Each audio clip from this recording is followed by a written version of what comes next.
friend of the channel, Anwar, commented, I have places or some people around or situations where it's more easy to recognize who I am and stay grounded in the present. And then situations where I lose the grip on who I am and act as my ego, seeking validation. I completely get lost in this Maya illusion. And I know, even in those times, that I am going to recognize if this moment was pure presence or if it was mind-made later on. Did you have a similar experience? Asks Anwar. My plan is to not give those situations attention and make it a problem to be fixed, but also some part of me says I need to be put in those hard situations again to transcend.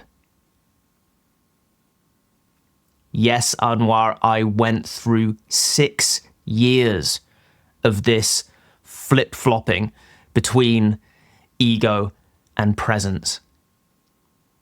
Questions like the following ones felt like they burned holes in my chest. Why is it sometimes so easy to feel present and recognize who I really am, when at other times it seems I completely lose sight?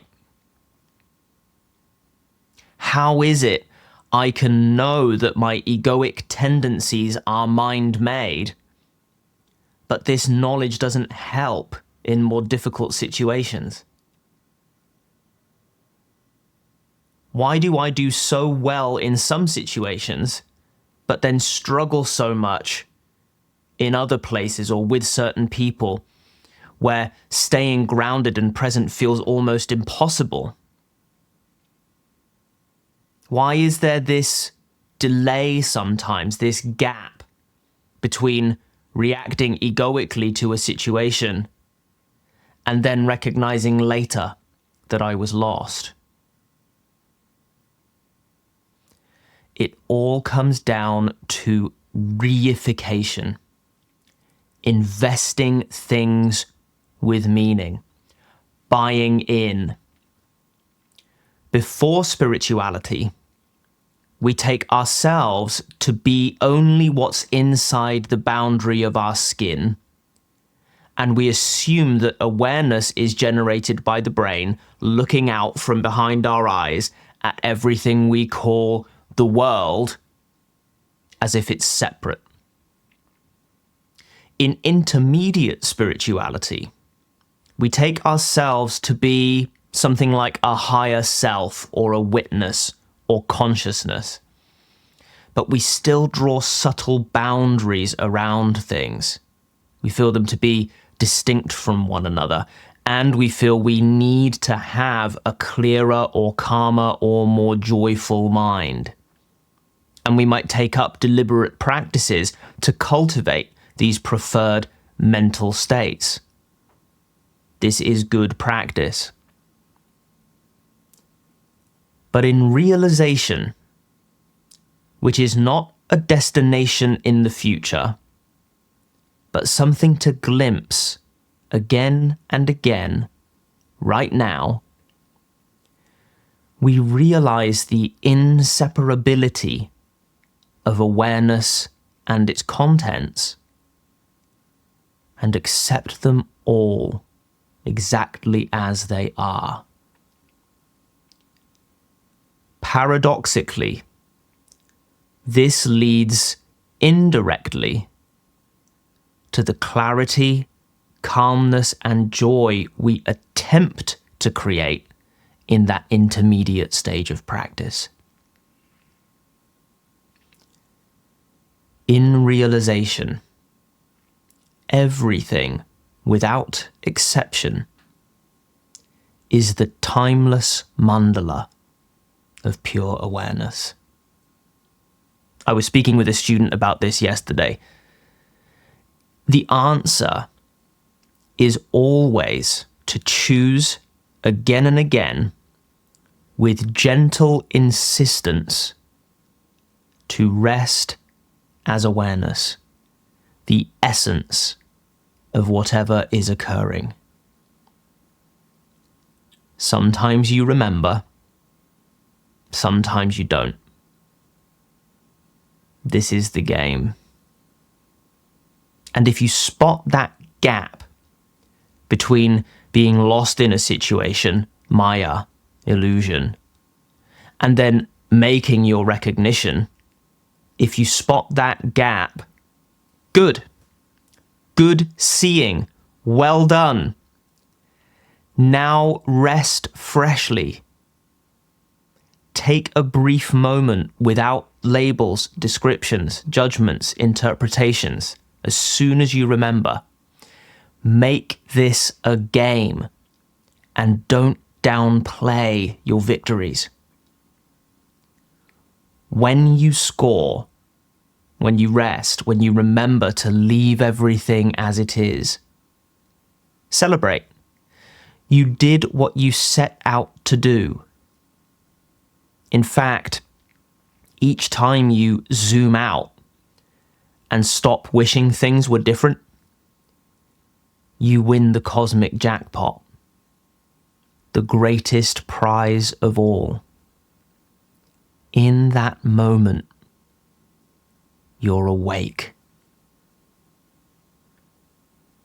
Acknowledging your successes in your practice sets up a positive reinforcement, which works at the level of psychology to help you close the gap between non-recognition and recognition.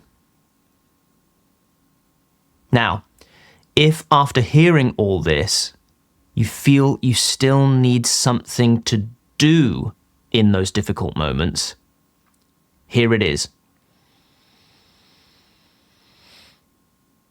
Take that difficult situation or person as a meditation object, just like you would take the breath as a meditation object. Pay attention to the object non-judgmentally. Observe it quietly and appreciate the space in which it appears. If you find this difficult, practice with the breath until you've developed sufficient skill to use these less predictable meditation objects. So, should we avoid those hard situations, or should we face them deliberately as a practice?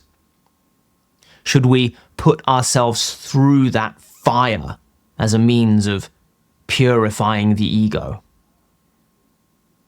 On one hand, treating these difficult scenarios as practice is an excellent way to proceed, especially if you're going to be in these scenarios anyway. But on the other hand, it's important to remember that ultimately there is no ego to purify or get rid of.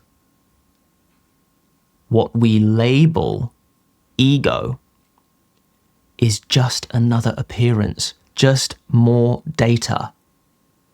No different, in essence, to the sound of the trees in the wind, or the feeling of calmness in a meditation, or the sight of a festering trash heap. I know it really seems like the feeling of calmness in meditation would be preferable among those. On one level, it very much is. But as long as we make a distinction between that and anything else, we are not free. The game is to appreciate all appearances as that perfect, non-dual mandala. Uncaused, unconditioned, uncreated, impersonal, including even all appearances you take to be you. You are not alone in all this. This flip-flopping between recognition and non-recognition is a tale as old as time. Remember that it's a well-earned privilege for you to even see this as a problem. Most people, sadly, live their entire lives without a single glimpse of their true nature. But here you are, making hundreds, thousands of those recognitions. I know the back and forth can feel frustrating, but the more you focus on the successes, the sooner you'll close that gap between recognition and non-recognition. Then even hell is a heaven realm. I hope that was useful for you, dear Anwar. Friends, if you have something that you'd like me to cover in one of those videos, drop me a comment below. Let me know what's on your mind, what's on your heart. If you'd like to know exactly where you're at in your spiritual journey right now, take my 1-minute quiz. There's a link in the description below.